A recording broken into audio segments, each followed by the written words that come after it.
વાત નવસારીના વીરાવળ ગામ પાસે પૂર્ણા નદીના આ ટાઇડલ ડેમ નજીક જમીન ધોવાણની છે અને આ મામલે વકરતા વિવાદ વચ્ચે ડ્રેનેજ વિભાગના એક્ઝિક્યુટિવ ઇજનેરનું એક મહત્વપૂર્ણ નિવેદન સામે આવ્યું। માત્ર ગૌચરની જ જમીનમાં ધોવાણ થયાનો ઇજનેરે દાવો કર્યો। ખાનગી જમીનમાં તો 40 ફૂટથી વધુનું ધોવાણ થયાનો ગ્રામજનો આક્ષેપ કરી રહ્યા છે। રૂપિયા 120 કરોડના ખર્ચે બનેલા આ ટાઇડલ ડેમના પાણીનું વહેણ ફરી વળતા ધોવાણ થયું છે। આ તસવીરો આપ જુઓ। ડેમ નજીક ધોવાણ થતાં વીરાવળ સ્મશાન ભૂમિને પણ નુકસાનની ભીતિ છે। આજુબાજુના ખેતરના ખેડૂતોના આંબાની કલમો પણ ધોવાઈ જતાં ભારે આક્રોશ જોવા મળી રહ્યો છે। આ ખાનગી જમીનનું ધોવાણ થયું અને એ આક્ષેપ સાથે ખેડૂતો હવે આંદોલનના મૂડમાં જણાઈ રહ્યા છે। ડ્રેનેજના અધિકારીઓ અને કોન્ટ્રાક્ટરની બેદરકારીથી ધોવાણ થયાનો આક્ષેપ લાગી રહ્યો છે। સત્વરે સમારકામ હાથ ધરાશેનો એક્ઝિક્યુટિવ ઇજનરે હવે દાવો કર્યો છે।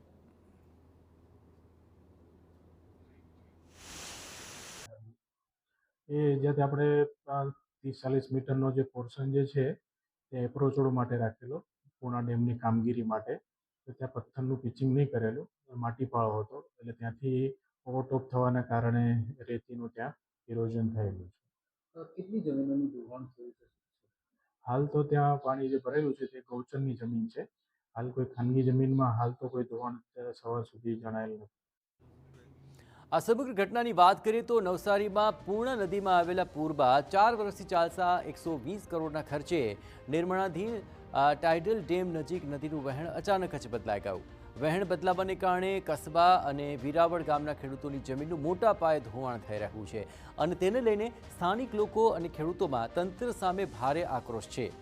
ડેમની બાજુમાં બનેલા પાડામાંથી ધોવાણ થયું અને ખાનગી જમીનનું 40 ફૂટ જેટલું ધોવાણ થઈ ગયું અને તેને લઈને વીરાવળ અને કસ્બા ગામના લોકો વિફર્યા છે। આ પરિસ્થિતિની સમીક્ષા કરવા માટે સ્થળ પર પહોંચેલા ટાઇડલ ડેમના કર્મચારીઓને રોષે ભરાયેલા ખેડૂતોએ આડે હાથ લીધા।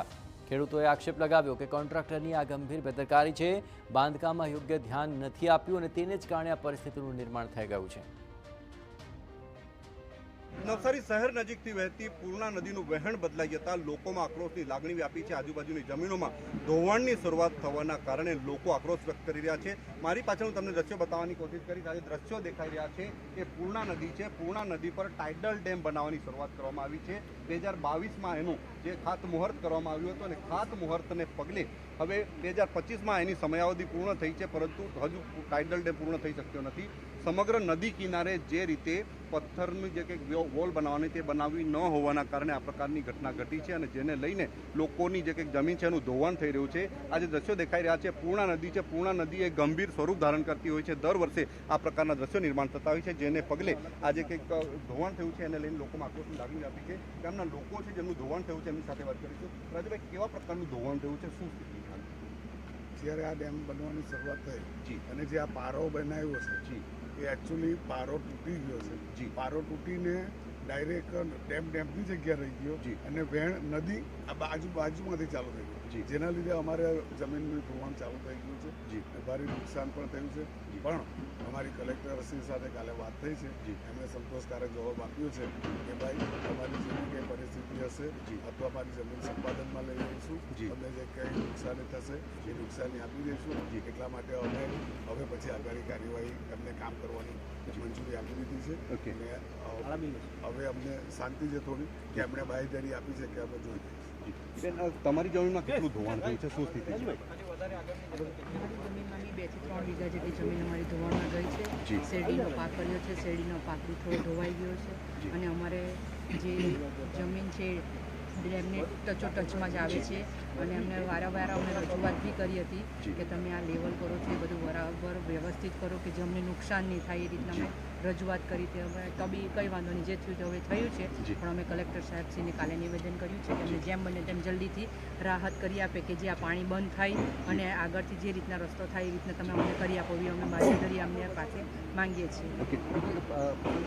ખાસ કરીને કેવું નુકસાન થઈ શકે એવી શક્યતાઓ ચાલુ આ ધોવાણના કારણે પહેલાં તો આખો આ જે ડામર રોડ છે એ બધો ધોવાઈ ગયો અને આજુબાજુ જે 2-3 ખેતરવાળા છે જે લોકોના 2-3 વીઘા અંદર ચાલી ગયા। આ બાજુનું એક ખેતર છે રાજુભાઈનું, એની અંદર બી આખું આ ચાલુ થઈ ગયું ધોવાણ। એટલે આ જો નહીં અટકાવવામાં આવે તો કેટલું અંદર જશે એની કોઈ ગેરંટી જ નથી, કેમ કે આ જેટલું ધોવાણ છે જે નદી અલગ વહેતી થઈ ગઈ જે ખાલી 24 કલાકનો સમય છે અને જો હજુ આનું કામ અટકાવવામાં નહીં આવે પાણી જો અટકાવવામાં નહીં આવે તો કેટલું નુકસાન થશે આપણે કંઈ કહી શકીએ એવું જ નથી. આ તમે જે જોતા છો કે 24 કલાકનું ધોવાણ છે. ઓકે, તો ખાસ કરીને જે પ્રકારે ધોવાણ થયું છે, ધોવાણ ગંભીર રીતે ધોવાણ થયું છે, માત્ર 24 કલાકમાં 50 ફૂટ જેટલું ધોવાણ થઈ ચૂક્યું છે, જેને લઈને જે 2 વીઘાથી વધુ જમીન ધોવાણ થઈ ચૂકી છે. તદુપરાંત હજુ જો ધોવાણ ચાલુ રહે તો સ્મશાન ભૂમિને પણ મોટા પાયે નુકસાન થઈ શકે તેવી શક્યતાઓ જોવાઈ રહી છે.